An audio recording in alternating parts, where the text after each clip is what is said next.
नमस्कार साथियों, स्वागत है आप सभी का फिगरिंग आउट फाइनेंस चैनल में।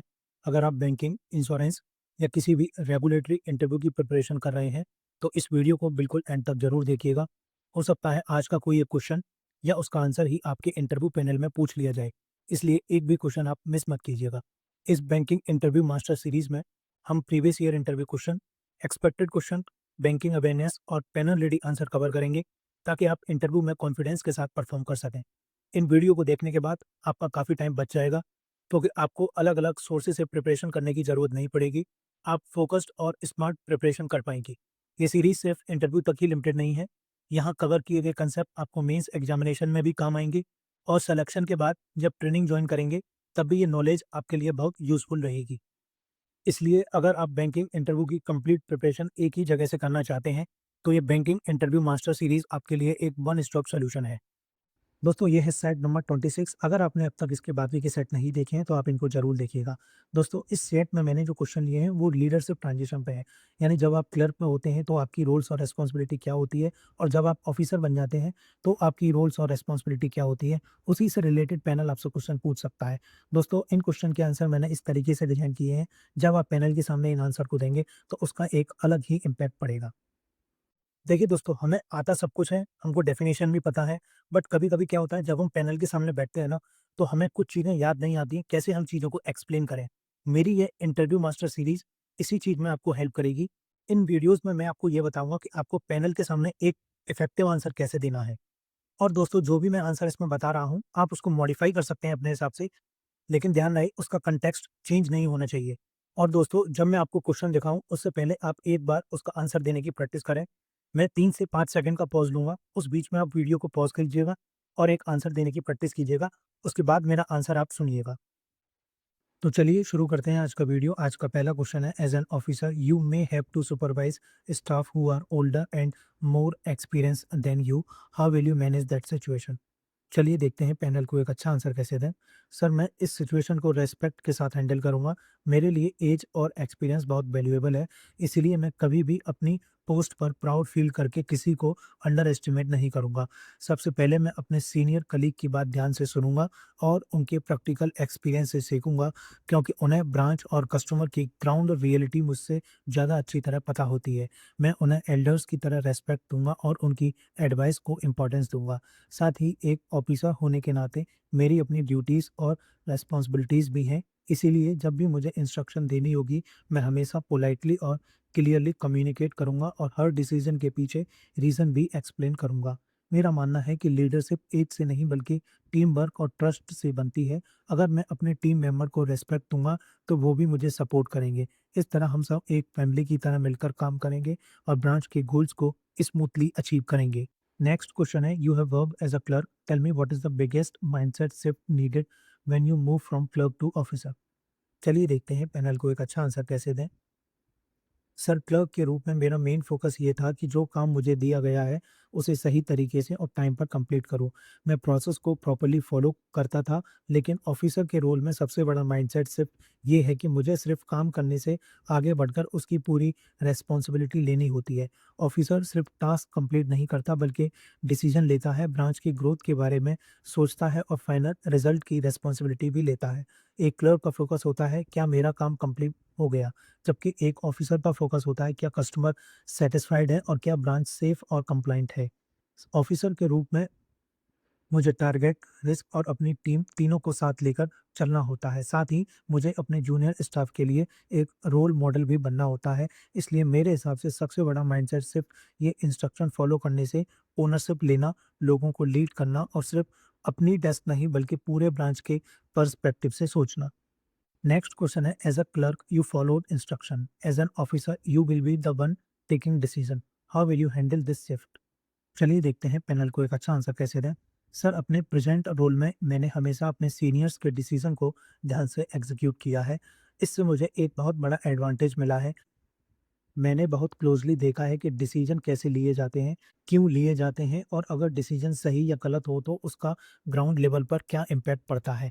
इसीलिए मेरे लिए डिसीज़न मेकिंग कोई बिल्कुल नई चीज़ नहीं है, मैंने इसे काफ़ी करीब से ऑब्ज़र्व किया है। ऑफ़िसर के रूप में मैं इस एक्सपीरियंस का यूज़ करूँगा। किसी भी डिसीज़न से पहले मैं फैक्ट्स को अच्छी तरह समझूँगा, बैंक के रूल और आरबीआई गाइडलाइंस को फॉलो करूँगा और कस्टमर और बैंक दोनों के इंटरेस्ट को ध्यान में रखूँगा। अगर कोई मैटर बड़ा या कॉम्प्लेक्स होगा, तो मैं सीनियर से डिस्कशन करने में बिल्कुल भी हेजिटेट नहीं करूँगा और मैं कोई डिसीज़न लूँगा तो उसकी रिस्पॉन्सिबिलिटी पूरी तरीके से एक्सेप्ट करूँगा, चाहे उसका रिज़ल्ट सक्सेस हो या उसमें कोई मिस्टेक हो। मुझे पूरा विश्वास है कि प्रैक्टिस और एक्सपीरियंस के साथ मेरा कॉन्फिडेंस और डिसीजन मेकिंग एबिलिटी दोनों और स्ट्रॉन्ग होते जाएँगे। नेक्स्ट क्वेश्चन है, since you have already worked in a branch, tell us what leadership qualities have you observed in a good officer there? चलिए देखते हैं पैनल को एक अच्छा आंसर कैसे दें।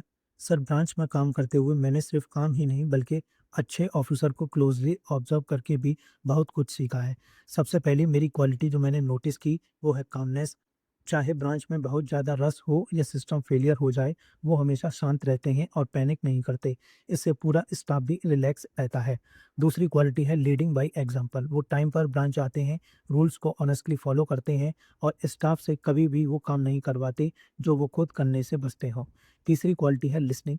डिसीजन लेने से पहले वो कस्टमर और जूनियर्स दोनों की बात ध्यान से सुनते हैं। मैंने ये भी ऑब्जर्व किया है कि अच्छे ऑफिसर गलती होने पर दूसरों को ब्लेम नहीं करते, बल्कि उसकी रिस्पॉन्सिबिलिटी लेते हैं और नए स्टाफ को डांटने के बजाय पेशेंस के साथ गाइड करते हैं।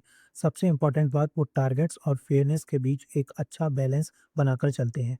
सर, मैंने इन छोटी लेकिन बहुत पावरफुल हैबिट्स को सीखने की कोशिश की है और ऑफिसर बनने के बाद मैं भी इन्हें अपने काम में फॉलो करना चाहता हूँ। नेक्स्ट क्वेश्चन है, suppose you are posted at a branch and you notice your team has become demotivated as an officer, how would you motivate them? चलिए देखते हैं एनएल को एक अच्छा आंसर कैसे दें। सर, सबसे पहले मैं डिमोटिवेशन का एक्चुअल रीज़न समझने की कोशिश करूँगा, क्योंकि रीज़न जाने बिना कोई भी सॉल्यूशन इफ़ेक्टिव नहीं होता। मैं हर टीम मेंबर से इंडिविजुअली बात करूँगा और उनकी बात पेशेंटली सुनूँगा ताकि उन्हें लगे कि उनकी कंसर्न को इम्पोर्टेंस दिया जा रहा है और उनकी रिस्पेक्ट की जा रही है।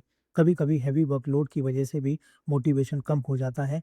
ऐसे सिचुएशन में मैं वर्क को सभी टीम मेंबर्स के बीच फेयरली डिवाइड करूँगा।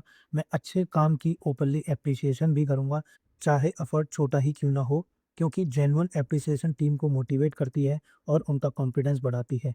मैं टीम के लिए छोटे और क्लियर टारगेट सेट करूँगा ताकि उन्हें हर दिन एक अचीवमेंट का फीलिंग मिले। एक लीडर के रूप में मैं हमेशा पॉजिटिव एटीट्यूड रखूँगा और लेड बाय एग्जांपल करूँगा, क्योंकि टीम अक्सर अपने ऑफिसर के एटीट्यूड को ही फॉलो करती है। सबसे इम्पोर्टेंट, मैं अपनी टीम को एक फैमिली की तरह ट्रीट करूँगा और डिफ़िकल्ट सिचुएशन में उनका सपोर्ट करूँगा, जिससे ट्रस्ट और टीम स्पिरिट नेचुरली डेवलप होगी। नेक्स्ट क्वेश्चन है, suppose you are an officer and a subordinate working under you make a mistake, how do you handle accountability in such a situation? चलिए देखते हैं panel को एक अच्छा answer कैसे दें। सर, सबसे पहले मैं काम रहूँगा और गुस्से में रिएक्ट नहीं करूँगा, क्योंकि एक लीडर का काम ब्लेम करना नहीं बल्कि प्रॉब्लम को सॉल्व करना होता है। मैं शांति से ये समझने की कोशिश करूँगा कि एग्जैक्टली गलती क्या हुई है और उसके पीछे रीज़न क्या था। अगर गलती जेन्युइन और अनइंटेंशनल है, तो मैं अपने सबॉर्डिनेट को गाइड करूँगा, मिलकर उस गलती को करेक्ट करूँगा और इंश्योर करूँगा कि उसका कोई नेगेटिव इम्पैक्ट कस्टमर या बैंक पर ना पड़े। ऑफिसर इंचार्ज होने के नाते मैं अपने सीनियर के सामने पूरी रिस्पॉन्सिबिलिटी लूँगा, क्योंकि टीम मेरे अंडर काम करती है और उसका रिजल्ट मेरी रिस्पॉन्सिबिलिटी है। लेकिन प्राइवेटली मैं अपने सबॉर्डिनेट को काउंसिल करूँगा ताकि वो उस गलती से सीखें और फ्यूचर में और बेटर परफॉर्म करें। अगर प्रोसेस में किसी तरह की इम्प्रूवमेंट की ज़रूरत होगी, तो मैं उसे भी इम्प्रूव करूँगा ताकि वही मिस्टेक दोबारा ना हो। इस तरह मैं अपनी टीम मेंबर का कॉन्फिडेंस भी मेंटेन रखूँगा और बैंक के इंटरेस्ट को प्रोटेक्ट करूँगा। नेक्स्ट क्वेश्चन है, as an officer how will you balance three things together, business targets, compliance rules and the welfare of your staff?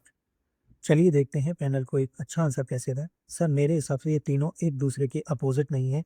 ये एक हेल्दी सिस्टम के तीन इंपॉर्टेंट पार्ट्स हैं।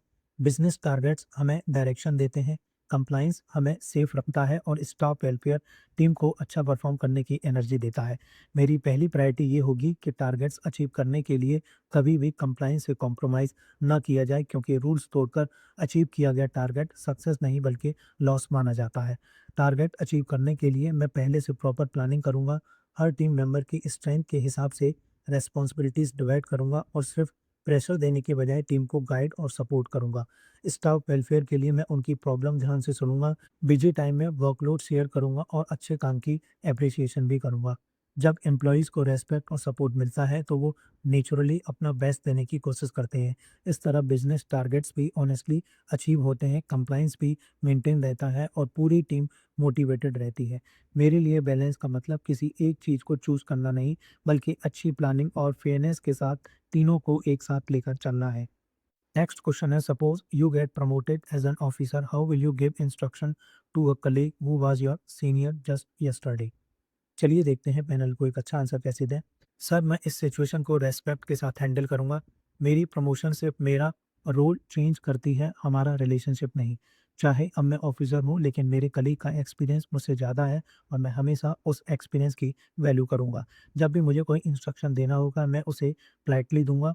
मैं उसे ऑर्डर की तरह नहीं, बल्कि एक रिस्पेक्टफुल रिक्वेस्ट की तरह कम्युनिकेट करूँगा। किसी भी बड़े डिसीजन से पहले मैं उनकी सजेशन भी ज़रूर लूँगा, क्योंकि उनका एक्सपीरियंस ब्रांच के लिए बहुत वैल्यूएबल होगा। प्राइवेट में भी मैं उन्हें ये फ़ील कराऊँगा कि हम दोनों एक ही टीम का हिस्सा हैं और बैंक के सेम गोल के लिए काम कर रहे हैं। अगर कभी उनसे किसी बात से अनकंफर्टेबल फ़ील हूँ, तो मैं उनसे कामली बात करके किसी भी कन्फ्यूज़न को रिस्पेक्टफुली क्लियर करूँगा। इस तरह मैं डिसिप्लिन भी मेंटेन करूँगा, अच्छा प्रोफ़ेशनल रिलेशन भी बनाकर रखूँगा और सबके सपोर्ट के साथ बैंक का काम स्मूथली कंप्लीट करूँगा। नेक्स्ट क्वेश्चन है, as a fresh officer respect will not come with the chair automatically. So tell me, how will you earn respect from your team rather than demand it? चलिए देखते हैं panel को एक अच्छा answer कैसे दें। Sir, मेरे हिसाब से रिस्पेक्ट कभी भी सिर्फ डेज़िग्नेशन से नहीं मिलती, वो हमेशा अपने बिहेवियर से अर्न करनी पड़ती है। एक नए ऑफिसर के रूप में सबसे पहले मैं दूसरों को रिस्पेक्ट दूँगा, चाहे वो मेरे सीनियर हों, कलीग हों या जूनियर स्टाफ हो जो यहाँ सालों से काम कर रहे हैं। मैं उनकी बात ध्यान से सुनूँगा, उनके एक्सपीरियंस से सीखूँगा और कभी भी ऐसा बिहेव नहीं करूँगा कि पोस्ट मिलने के बाद मुझे सब कुछ पता है। मैं अपना काम ऑनेस्टली और सिंसियरली करूँगा, ऑफ़िस टाइम पर पहुँचूँगा, अपनी रिस्पॉन्सिबिलिटीज़ अच्छे से कंप्लीट करूँगा और जब भी मेरी टीम को किसी सपोर्ट की ज़रूरत होगी, मैं उनके साथ खड़ा रहूँगा। अगर मुझसे कोई गलती होती है, तो मैं उसे कामली एक्सेप्ट करूँगा, किसी और पर ब्लेम नहीं करूँगा। धीरे-धीरे जब लोग देखेंगे कि मैं फेयर हूँ, हम्बल हूँ और डिपेंडेबल हूँ, तो रिस्पेक्ट अपने आप मिलने लगेगी। इन शॉर्ट, मैं अथॉरिटी दिखाकर रिस्पेक्ट डिमांड नहीं करूँगा, मैं रिस्पेक्ट देकर और अपने एक्शन से एक अच्छा एग्ज़ाम्पल सेट करके रिस्पेक्ट अर्न करूँगा। नेक्स्ट क्वेश्चन है, you are already working as a clerk in the bank. Once you become an officer, how will your relationship with your present clerk colleague change? चलिए देखते हैं panel को एक अच्छा answer कैसे दें। सर, मेरे कलीग के साथ मेरा रिलेशनशिप हमेशा वार्म और रेस्पेक्टफुल रहेगा, लेकिन उनके प्रति मेरी रेस्पॉन्सिबिलिटी और भी बढ़ जाएगी। आज हम फ्रेंड्स की तरह साथ मिलकर काम करते हैं। कल जब मैं ऑफिसर बनूंगा, तो मेरा रोल उनके लिए एक गाइड और सपोर्ट सिस्टम की होगी। दोस्ती खत्म नहीं होगी, सिर्फ मेरी रेस्पॉन्सिबिलिटी और बड़ी हो जाएगी। मैं हर कलीग को वही रेस्पेक्ट दूंगा जो पहले देता था, क्योंकि मुझे पता है कि उनकी हार्ड वर्क ही ब्रांच को स्मूथली चलाती है। साथ ही ऑफिसर होने के नाते मुझे ड्यूटीज़ असाइन करते वक़्त या उनके वर्क को रिव्यू करते वक़्त कंप्लीटली फेयर रहना होगा और बैंक के रूल्स को फॉलो करना होगा। मैं पुराने दोस्तों के साथ कभी भी फेवरेटिज़्म नहीं करूँगा और ना ही ऑफिसर बनने के बाद एटीट्यूड या प्राइड दिखाने की कोशिश करूँगा। मेरा एम हमेशा यही रहेगा, मैं ह्यूमिलिटी के साथ लीड करूँ, अपनी टीम को ग्रो करने में सपोर्ट करूँ और सबके साथ एक हेल्दी, फ्रेंडली और प्रोफेशनल वर्किंग रिलेशनशिप मेंटेन करूँ। दोस्तों, इन दोनों क्वेश्चन के आंसर आप खुद फ्रेम कीजिएगा। आप रेफरेंस के लिए मेरे आंसर को देख सकते हैं जो मैंने अभी पढ़ाए हैं। इन क्वेश्चन का आंसर आप बहुत अच्छे से दे सकते हैं, इसीलिए ये मैंने आपके लिए लीव किए हुए हैं। इसमें पहला क्वेश्चन है, जैसे कि आप ऑलरेडी बैंक में हो, कभी कोई नया ऑफिसर जॉइन करता है, तो उनकी रोल्स और रिस्पॉन्सिबिलिटी और वो किस तरीके से काम करते हैं, उसके बारे में पैनल आपसे पूछ सकता है। तो उस चीज़ का रेफरेंस लेके आप इस आंसर को फ्रेम कर सकते हैं। और दोस्तों, नेक्स्ट है, जैसे कि कोई भी नया ऑफिसर आता है जब आप बैंक में होंगे ऑलरेडी, तो उसके फर्स्ट 90 डेज़ में उसने क्या स्टेप लिए, कैसे अपनी ब्रांच को मोटिवेट किया या कैसे उसने ब्रांच को रन किया, आप उसका एग्ज़ाम्पल आंसर में फ्रेम कर सकते हैं, क्योंकि आपको एक्सपीरियंस है, आपने देखा हुआ है कि एक ऑफिसर ने पहले 90 डेज़ में कैसा परफ़ॉर्म किया। और दोस्तों, एक इम्पोर्टेंट अपडेट ये भी है कि अगर आप इन वीडियो सीरीज़ की पीडीएफ चाहते हैं, तो उसका लिंक आपको डिस्क्रिप्शन और कमेंट बॉक्स में मिल जाएगा। आप बहुत छोटा-सा अमाउंट पे करके इनकी पीडीएफ ले सकते हैं। और दोस्तों, एक सबसे इम्पोर्टेंट बात, ये जो मेरी पीडीएफ है, ये कॉपीराइट एक्ट 1957 के अंडर है। इसको आप कहीं भी शेयर नहीं कर सकते, आप इसको सेल नहीं कर सकते बिना मेरी परमिशन के, otherwise you will B liable for criminal procedure. इसके बारे में आप सामने स्क्रीन पे पढ़ सकते हैं, 3 चीज़ें मैंने मेंशन की हैं। इसलिए बहुत ही अफोर्डेबल मैंने इसका प्राइस रखा है। अगर आप सोच रहे हो आप किसी को शेयर कर दें तो मुझे पता नहीं चलेगा, मुझे पता चल जाएगा। इसलिए आप परचेज़ कीजिए पीडीएफ और अपने पास रखिएगा, कहीं भी आप शेयर नहीं कीजिएगा, ये मेरी आपसे रिक्वेस्ट है। और हाँ दोस्तों, जब आप पेमेंट कंप्लीट कर देंगे, तो आपको ये पीडीएफ मेल के थ्रू मिल जाएगी, उसमें एक लिंक होगा, आप उस लिंक को सेव कर लीजिएगा। अगर फर्दर में फ्यूचर में कोई पीडीएफ मैं अपडेट करता हूँ, तो उस लिंक से आप अपडेटेड पीडीएफ डाउनलोड कर सकते हैं। उसकी इन्फॉर्मेशन मैं आपको टेलीग्राम चैनल पे दे दूँगा, इसलिए आप टेलीग्राम चैनल को ज़रूर जॉइन कर लीजिएगा। और हाँ दोस्तों, जो भी मैं नई स्पेशल सीरीज़ लाऊँगा, ऑर्गेनाइज़ेशनल स्पेशल सीरीज़, उसकी भी पीडीएफ आपको यहीं मिल जाएगी, इसलिए आप उस लिंक को सेव ज़रूर कर लीजिएगा। दोस्तों, पहले मैं जो इंटरव्यू सीरीज़ लेता था, उसकी मैं पीडीएफ प्रोवाइड नहीं करता था। आप यूट्यूब पे मेंबरशिप के थ्रू मेरी वीडियो देख सकते थे, लेकिन बहुत सारे बच्चों की रिक्वेस्ट आई थी, "सर, आप मेंबरशिप हटा दीजिएगा।" तो मैंने सोचा चलो ठीक है, बट मैं पीडीएफ नहीं देता था। अगर आपको पीडीएफ चाहिए, तो आपको इसके लिए पे करना पड़ेगा। ये प्राइस मैंने जो वीडियो का मैं लेता था यूट्यूब पर, उससे काफ़ी ज़्यादा कम रखा है। तो लिमिटेड पीरियड ऑफर है, फर्स्ट 200 स्टूडेंट के लिए 50% ऑफ है, आप 253 में ये अवेल कर सकते हैं। उसके बाद मैं इसका प्राइस बढ़ा दूँगा, फिर आपके लिए ये थोड़ा महँगा हो जाएगा, इसलिए आप जल्द से जल्द इसको परचेज़ कर लीजिएगा। लिंक आपको डिस्क्रिप्शन बॉक्स और कमेंट सेक्शन दोनों में मिल जाएगा। दोस्तों, आज की वीडियो में इतना ही, उम्मीद है वीडियो पसंद आई होगी। अपना फीडबैक आप ज़रूर शेयर कीजिएगा, आप कमेंट सेक्शन में भी कर सकते हैं या मुझे डायरेक्ट मैसेज भी कर सकते हैं टेलीग्राम या इंस्टाग्राम पर, लिंक आपको डिस्क्रिप्शन बॉक्स में मिल जाएगा। या आपकी कोई क्वेरी हो तो भी आप मुझे मैसेज कर सकते हैं, या आप चाहते हो कि मैं कोई स्पेसिफिक क्वेश्चन कवर करूँ आपके आने वाले इंटरव्यू के लिए, तो उसको भी आप मुझे कमेंट सेक्शन या मुझे डायरेक्ट मैसेज कर सकते हैं। मैं उसको आने वाली वीडियोज़ में ज़रूर कवर करूँगा। दोस्तों, ये वीडियो सीरीज़ काफ़ी ज़्यादा इम्पोर्टेंट है, आप इसको रेगुलरली फॉलो कीजिएगा और सेट्स को आप सीक्वेंस में देखिएगा, इससे आपको एक अलग ही कॉन्फिडेंस मिलेगा। तो दोस्तों, चलिए आज की वीडियो में इतना ही। Thanks for watching and all the best for your interview.